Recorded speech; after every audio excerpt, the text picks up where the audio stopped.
नारायण नारायण नारायण। हरे कृष्णा कृष्णा कृष्णा हरे हरे, हरे राम राम राम हरे हरे। श्रीमद् कुंज विहारिणी नमः। श्री बिहारी जी के चरणों में आप सभी के लिए मैं मंगल प्रार्थना करता हूँ। और जो कुछ साधकों के लिए कुछ ये आपस में विचार चल रहा है, इसी पर थोड़ा सा कुछ और आइए हम लोग विचार करते हैं। कल मैं कह रहा था कि जितने भी ईश्वर प्राप्ति में साधन हैं, उसमें जो सबसे अच्छा साधन है वो है भगवान के साथ में एक संबंध बना करके उस संबंध को हमेशा बार बार याद करना। ध्यान देना। आप देखिए, आप जाप करते हैं तो निश्चित है आप 2 घंटे 4 घंटे आप जाप करेंगे, उसके बाद में फिर उसको रख देंगे। कोई पूजा करते हैं, अर्चन करते हैं, वो भी कुछ काल तक चलेगी और उसके बाद रख देंगे।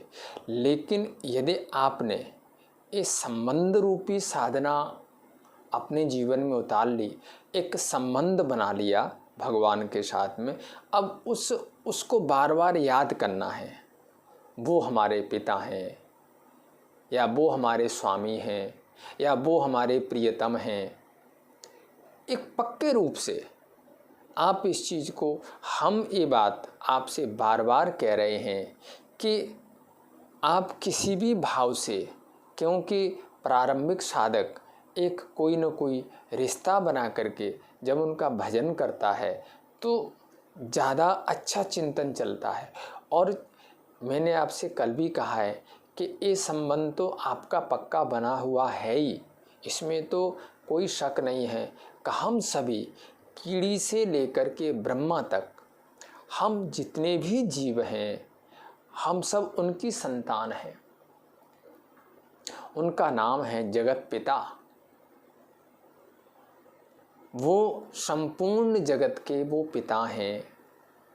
और शास्त्र इस बात को बार बार कह रहे हैं कि यतो वा इमानि भूतानि जायन्ते, जिनसे ये सारे भूत पैदा हुए हैं उसको हम भगवान कहते हैं। तो निश्चित है हमारी उत्पत्ति उनसे हुई है, इसलिए वो हमारे पिता तो हैं ही, इसमें तो कोई शक ही नहीं है। बस जिस दिन आप इस बात को स्वीकार कर लोगे, उसी दिन से आप देखोगे कि आपका सारा कुछ बदलने लग जाएगा।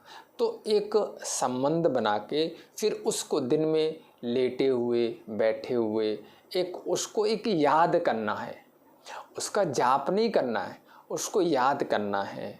मैं उनका ये हूँ, मैं उनका पुत्र हूँ, वो मेरे पिता हैं, ऐसे वो मेरे स्वामी हैं, मैं उनका सेवक हूँ, वो मेरे स्वामी हैं, मैं उनका दास हूँ, वो मेरे मित्र हैं। आप जिस किसी, और देखो ये जितनी भी बातें हैं गीता में, भगवान ने ये बात अपने ही श्रीमुख से कही, सुहृदम सर्वभूतानां, सुहृदम सर्वभूतानां, मैं सभी का सुहृद हूँ।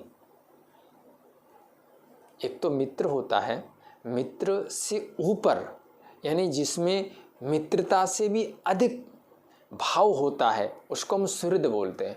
मतलब सुहृद का मतलब है कि सामने वाले से उसने मित्रता बना के रखी है, परंतु उससे चाहता कुछ नहीं। जैसे सुदामा जी से भगवान कृष्ण ने जब मित्रता की तो उन्होंने यही कहा था कि मैं आपसे मित्रता करना चाहता हूँ। सुदामा जी ने कहा कि मित्रता तो बराबर वालों के साथ होती है, मैं एक गरीब ब्राह्मण हूँ और आप एक राजकुमार हो, आपसे हमारी मित्रता कैसे निभेगी। तो उन्होंने, गोविंद ने यही कहा, मैं कर रहा हूँ, मैं निभाऊँगा, कर भी मैं रहा हूँ, निभाऊँगा भी मैं। तो नैसर्गिक परमात्मा हम सभी का सुहृद है। सुहृद इसलिए भी है कि देखिए, ये जो हमें मानव शरीर मिला है, जिसकी आज आप कोई कदर नहीं समझ पा रहे हैं, कोई कीमत नहीं समझ रहे हैं।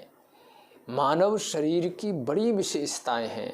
यदि आप कभी संतों के मुख से सुनोगे, कहीं बैठ कर के विचार करोगे, तो आपको पता चलेगा 84 लाख योनियों में, वैसे तो बताते हैं 84 लाख योनियां भोगने के बाद एक बार ईश्वर की कृपा से ये मानव शरीर मिलता है। और मानव शरीर में ही एक ऐसी विशेषता है जो व्यक्ति कुछ अलग से सोच लेता है, कुछ चिंतन कर सकता है। और जितनी भी योनियां हैं, चाहे वो कुत्ता है, बिल्ली आदि कोई भी योनि है, उसमें ईश्वर के द्वारा जो डाल दिया गया है वही सोचेगा, वो अलग से कुछ नहीं सोच पाता। केवल मानव मस्तिष्क ऐसा है कि वो कुछ अलग से चिंतन करता है। नए नए आविष्कार जो किए हैं वो मानव ने किए हैं, बल्कि मानव ने अपने अंदर तो किए ही, जो दूसरे जीव हैं उनके अंदर भी मनुष्य ने नए नए आविष्कार कर दिए। जैसे देखो, आप कुत्ते को ले लें, कुत्ते को मनुष्य ने सिखाया कि तुम्हें युद्ध भी लड़ना है, तुम्हें दुश्मन को खोजना है, वो सब मनुष्य ने सिखाया। तो जो मानव है, इसकी बड़ी मानव शरीर की बहुत विशेषताएं हैं। दुर्लभम मानुषम जन्म, बड़े भाग मानुष तन पावा।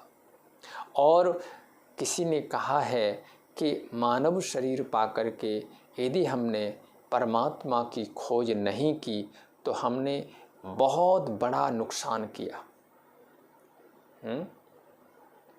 ध्यान देना, यदि मानव शरीर पाकर के हमने भगवान का स्मरण नहीं किया, भगवान का भजन नहीं किया, तो हमने बहुत बड़ा हानि कर ली। क्योंकि आप स्वयं विचार करो, आपको जो दुनिया के सुख हैं वो तो आपको दूसरी योनियों में जन्म लेकर के भी मिल जाएंगे। आप देखो, ये बात मैं पहले भी आपको सुना चुका हूँ कि यदि आपको कार चाहिए, अच्छा रहने के लिए कमरा चाहिए, नौकर चाहिए, तो वो तो कलयुग में कुत्ते की योनि में जाकर भी आपको सारी चीज़ें प्राप्त हो जाएंगी। आजकल आप स्वयं देख रहे हो, कुत्ते की ऊपर 2 नौकर काम कर रहे हैं, यानी इंसान कुत्ते का नौकर है। आप देखिए, और वो कार में घूमता है, एसी कमरे में रहता है। आजकल तो महाराज इस प्रकार की प्रजाति चल गई हैं कुत्तों की कि वो एसी से बाहर रह ही नहीं सकते, उनको एसी में रखा जाता है।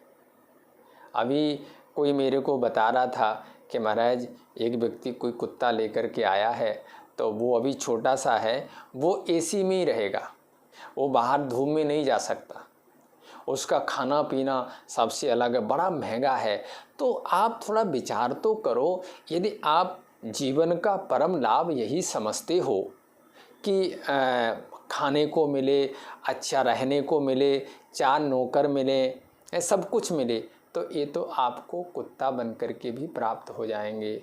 लेकिन वो आत्मचिंतन नहीं कर सकता, वो भजन नहीं कर सकता, वो बैठ कर के इस प्रकार से कथा नहीं सुन सकता। ये जो नया चिंतन है, ये केवल और केवल आपको मिला है, मनुष्य को मिला है।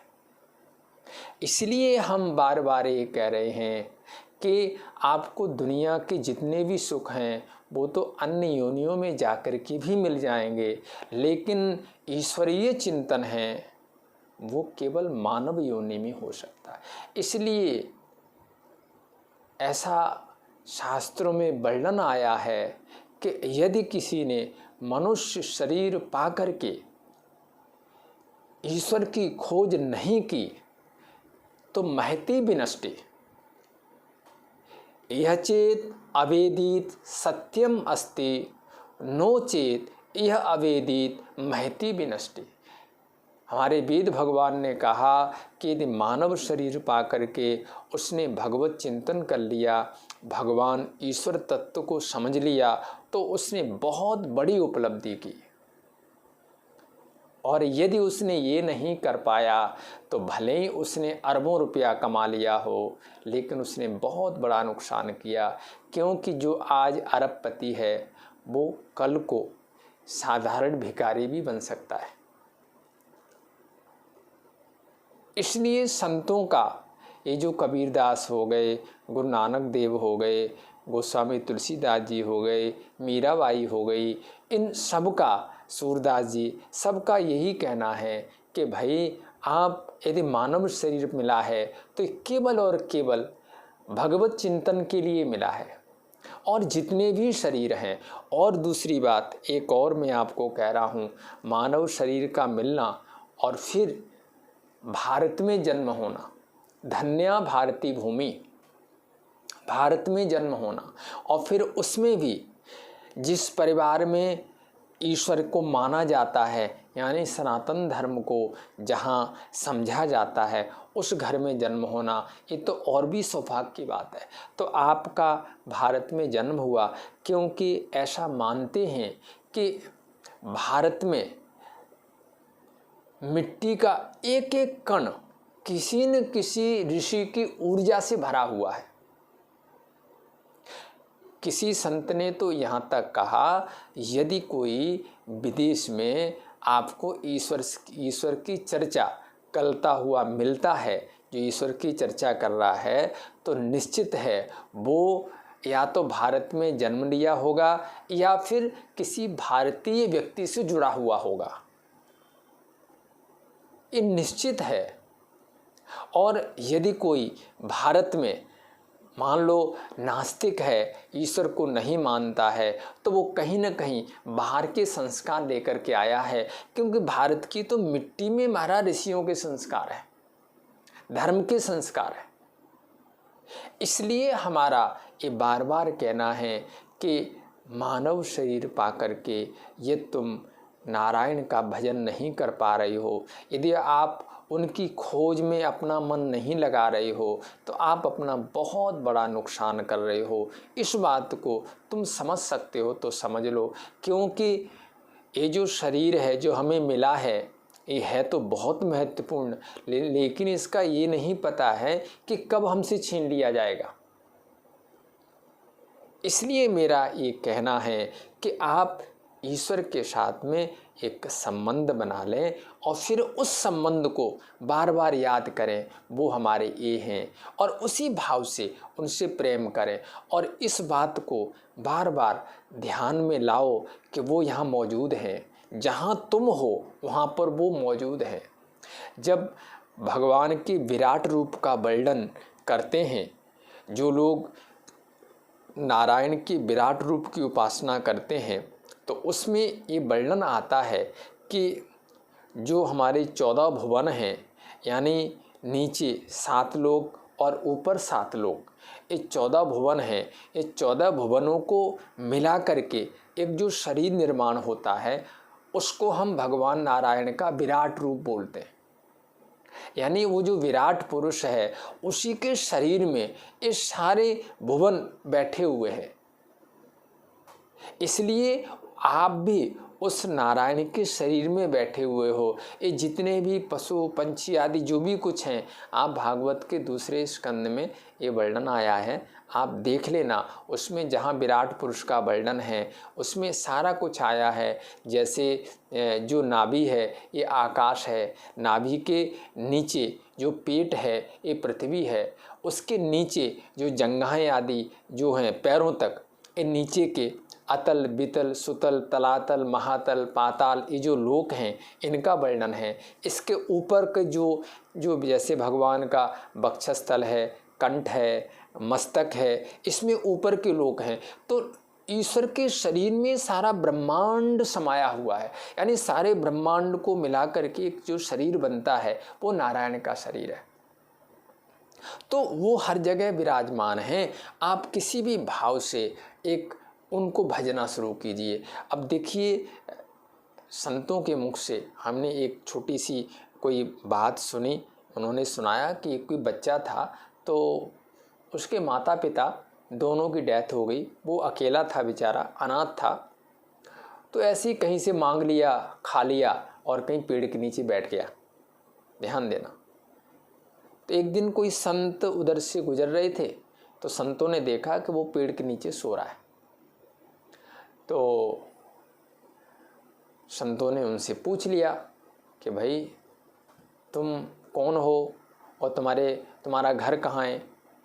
तो उसने कहा कि हमारे माता पिता, मैं छोटा ही था तभी मर गए, मेरा कोई घर है नहीं, मैं तो बस ऐसे मांग के खा लेता हूँ, इसके नीचे सो जाता हूँ। तो वो छोटा ही था वो, और छोटे बच्चे ज़्यादा तर्क वितर्क नहीं करते, उनके अंदर सहजता सरलता होती है। तो उन्होंने कहा चलिए मैं आपके माता पिता से मिलाता हूँ।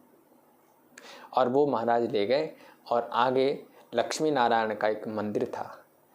तो लक्ष्मी नारायण के मंदिर में ले गए और कहा देखो ये जो नारायण है ना, ये आपके पिता हैं और ये आपकी माँ है, और रोज़ यहाँ पर आपको आना है और आकर के इनसे ये बोलना है कि आप मेरे माता पिता हो, मैं आपका पुत्र हूँ, और आप मेरे से बात कब करोगे, बस इतना, थोड़ी देर बैठना है, इनसे बोल के जाना है कि आप मेरे माता पिता हो, ऐसा संतों ने कहा है। अब बच्चा था, उसके मन में ये भाव दृढ़ हो गया कि हाँ ये हमारे माता पिता हैं, और इस समय ये मौन हैं, ये बोल नहीं रहे हैं, तो एक दिन बोलेंगे ज़रूर। अब देखिए वो बच्चा रोज आता है।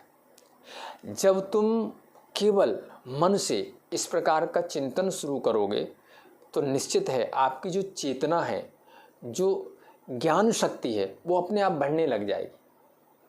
अब वो जाता है, रोज़ 10 मिनट वहाँ बैठता है, उनको देखता है और एक भाव बनाता है कि त्वमेव माता च पिता त्वमेव, और बस 10 मिनट और कहता है मेरे से आप कब बातें करोगे, मेरे से कोई बात नहीं करता है, आप भी हमसे नाराज़ हैं, क्यों नहीं बात करते हो, ऐसा बोलता है, रोज़ आ जाता है।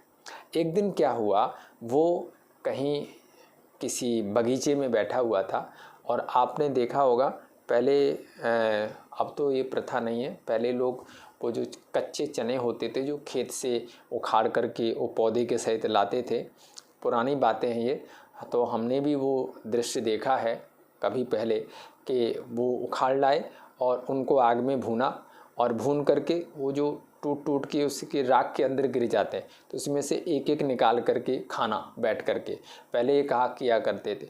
तो महाराज किसी बगीचे में बैठा था, और चूँकि उसके पास कोई साधन तो था नहीं खाने पीने का, तो किसी के खेत से उसको होरा बोलते हैं, होरा, तो वही चने, कच्चे चने उखाड़ के ले आया और उसको भूना, और उसमें से राख में से एक एक उठा के खा रहा था। इधर क्या हुआ कि एक कोई राजा उस समय, उसने अपने मंत्री से कुछ प्रश्न कर दिया। तो प्रश्न उसका कुछ ऐसा था कि भाई हमने ऐसा सुना है कि परमात्मा सब जगह रहता है, जब सब जगह रहता है तो वो दिखता क्यों नहीं, जब सब जगह विराजमान है तो वो दिखता क्यों नहीं, और वो करता क्या है। ऐसे उसने कुछ प्रश्न किए। तो मंत्री को तो उत्तर आया नहीं। उस मंत्री ने कहा हमें 4-5 दिन का समय दे दो, तो मैं आपको इसका उत्तर आ करके दूंगा। तो मंत्री उस टेंशन में घूम रहा था। तो मंत्री ने देखा उस लड़के को, और देखिए एक बात मैं आपको बता देता हूँ, जब आप ईश्वर के साथ कोई संबंध बना लोगे तो एक आपके अंदर भी कोई न कोई ऐसी विशेषता आ जाएगी कि हर एक व्यक्ति आपको देख करके कुछ न कुछ प्रभावित जरूर होगा। तो वो मंत्री ने देखा वो बच्चा अकेला बैठा है और राख में से एक होरा निकाल लेता है, खा लेता है, फिर दूसरा निकाल लेता है, खा लेता है। तो मंत्री खड़ा हो गया। तो मंत्री ने खड़े होकर के कहा अरे भाई तुम एक एक चना निकाल के राख में से खा रहे हो, पहले इकट्ठे कर लो, निकाल लो, और जब कम से कम 50-100 चने हो जाएं, मुट्ठी भर जाए तो खा लेना। तो बच्चे ने कहा कि बात तो आपकी सही है, लेकिन हमने ऐसा सुना है कि जीवन का कोई भरोसा नहीं है, कि ऐसा ना हो कि हम 100 चने के चक्कर में हम उनकी इकट्ठा करें और उससे पहले मेरी श्वास निकल जाए, क्योंकि श्वास का तो कोई पता नहीं है। इसलिए मैं सोच रहा हूँ कि बस जो हमारे हाथ में है हम उसको खाते जाएं, एक एक निकालते जाएं, खाते जाएं, क्योंकि जीवन का कोई भरोसा नहीं है। जब उसने ये बात सुनी तो उसको लगा ये लड़का है तो छोटा सा लेकिन बड़ा बुद्धिमान लगता है। तो उन्होंने कहा कि क्या तुम हमारे कोई प्रश्नों के उत्तर दे सकते हो? बोले क्या प्रश्न है? बोले पहला प्रश्न तो हमारा ये है कि ईश्वर जब सब जगह रहता है तो वो दिखता क्यों नहीं? दूसरा प्रश्न हमारा ये है वो करता क्या है? तीसरा प्रश्न हमारा ये है वो खाता क्या है? ध्यान देना, ये हमारे कुछ प्रश्न हैं। तो उसने कहा कि ये आपके प्रश्न हैं या किसी और के प्रश्न हैं? तो उसने कहा ये राजा के प्रश्न है। कहा फिर मैं राजा को उत्तर दूंगा, मेरे को राजा के सामने ले चलो। उस बच्चे को मंत्री राजा के सामने ले आया। सभा लगी हुई थी, राजा के सामने ला कर के उसको खड़ा कर दिया और मंत्री ने कहा कि महाराज ये बच्चा आपके प्रश्नों का उत्तर देगा। तो कहा कि ये बच्चा उत्तर देगा? बोले हाँ ये उत्तर देगा। तो बच्चे को सामने खड़ा किया गया। तो कहा सबसे पहला प्रश्न है कि ईश्वर जब सब जगह पर है तो वो दिखता क्यों नहीं? दिखना चाहिए। तो कहा ठीक है महाराज मैं इसको उत्तर दूंगा, लेकिन पहले आप थोड़ा सा दूध मंगा दें कटोरे में। तो राजा ने दूध मंगाया, वो दूध उसने हाथ में रख लिया। रखने के बाद उसमें ऐसे उंगली डाल रहा है, ऐसे उंगली डाल डाल करके उस दूध को ऐसे देख रहा है। तो राजा ने कहा कि आप क्या उंगली घुमा रहे हैं इसमें? मैंने महाराज इसमें से मैं मक्खन देख रहा हूँ, कहीं दिखाई नहीं दे रहा। तो राजा ने कहा मक्खन?